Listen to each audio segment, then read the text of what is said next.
Hi, everyone. I'm Megan Stike, owner of the B2B Builder consulting firm, and I'm here with a voice, mostly a voice, to share with you the 5 questions to ask during your strategy review sessions.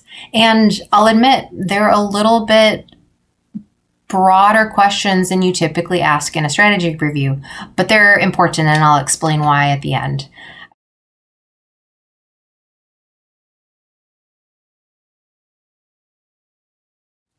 Number 1, what is your mission and vision? Too obvious? Well, I don't think so. From my experience, too many people start with a review of a number.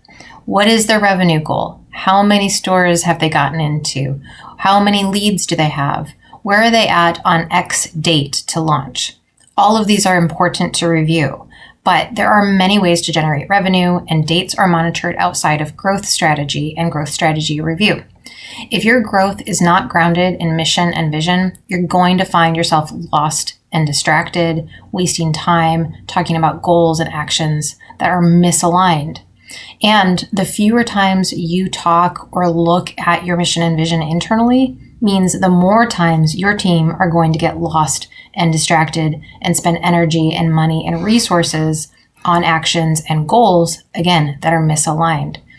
The strategy review session is a great time to talk about your mission and vision and speak about it often. Now, it's also okay to know that you can amend your mission and vision as needed. It may not be the best time to do that at your monthly or quarterly review sessions. Maybe this is something you revisit annually. However, if you're talking about your mission and vision at the start of every strategy review session, you're also going to recognize at what point you need to or should consider amending that mission and vision. And you won't have any doubt because it's something you've talked about and grounded in through every review session. This is why you start with revisiting, and your number 1 question is, what is my vision and mission? Number 2, who are you today? Who is your company today? Who are your teams and your people today? Grounding in the reality of who you are as a company allows you to consider both the qualitative and the quantitative data. The numbers, the products, the people, the perception are all relevant to who you are today. Your revenue and profit are great indicators of growth, and KPIs are important, but growth does require more than just a past and a future number. And understanding all of the aspects, really getting into who you are today, allows you to be honest so that you can refine accordingly in your growth strategy. And again, strategy is not about necessarily actions or what actions you're taking, but it's refining those actions for faster progress to goal, for faster progress to that vision. I'll give you an example. If today you say we're the number 1 producer of a non-organic protein powder, but your vision is to be the world's source of functional and sustainable ingredients, well, there might be a bit of a disconnect there depending on how you consider organic in the world of sustainability. And if you do, in fact, recognize that, do you have a goal that is tied to that change? And are you progressing on that goal tied to that change? Or do you assume because you're number 1 that word sustainability and organic is overlooked, may not be relevant anymore? Or do you need to refine your ultimate goal, your ultimate vision? I'll give you another example. Let's say you're the number 1 e-commerce platform offering the most advanced software, but your primary programmer just left the company. Can you honestly and confidently say that you're the number 1 e-commerce platform when you don't have that primary programmer in place? You have to know who you are is not just about the numbers or the rankings or the products. Who you are is also your customers today, the people that you have, the service that you offer. If you want to be the service leader, but today the ugly truth is you're not delivering excellent service, that's okay, as long as you own it, accept it, and change it if needed. refinement starts with an honest understanding of who you are today. So that's my number 2 question to encourage. Number 3, who do you want to be in the future?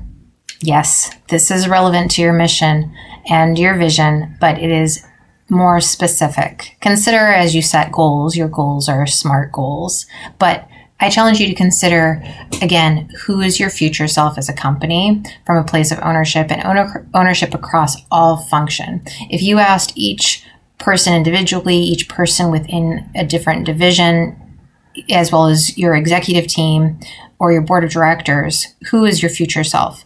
What is their answer? Is it aligned? Are there different perceptions? Who is your future self in 18 months? Who is your future self in 5 years?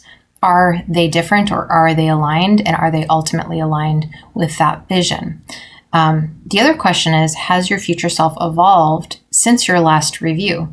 Does your customer change in the future now that you've accomplished a goal? Maybe you recognize that you are a leader in the supplement industry across a particular region, but you've since acquired a company that's in a different country. Well, now maybe your goal has expanded. Your future self isn't confined to one continent, but it's confined now to the globe.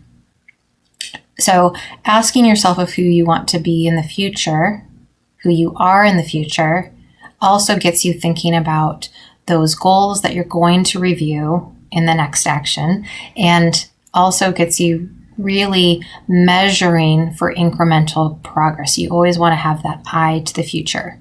The 80-20 rule in a strategy review session, about 20% of it is grounded in, again, who you are today and what progress you've made on goals. But 80% of it should be around that future discussion and refining those actions and goals to ensure you're making progress towards the future. So I'll give you one visual. Imagine a mountain range. You're on a hike. It's a beautiful day, and you have set your sight on this mountain peak. Or if you're a baseball player, you put your finger out in the field. Well, let's say you're hiking up this mountain and you see this peak. And as you get closer, you realize that that peak isn't the highest peak. There's a peak that you can now see because you're closer. And that peak is actually the tallest peak. Well, who do I want to be in the future? I want to be the mountaineer that has climbed the highest peak. I now need to maybe adjust my route. I need to adjust my goals and the like. So again, consider who do you want to be in the future and understand that may evolve as you progress.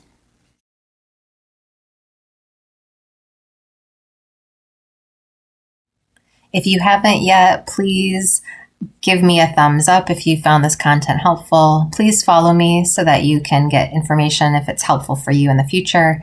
And if you aren't on my YouTube channel, please subscribe.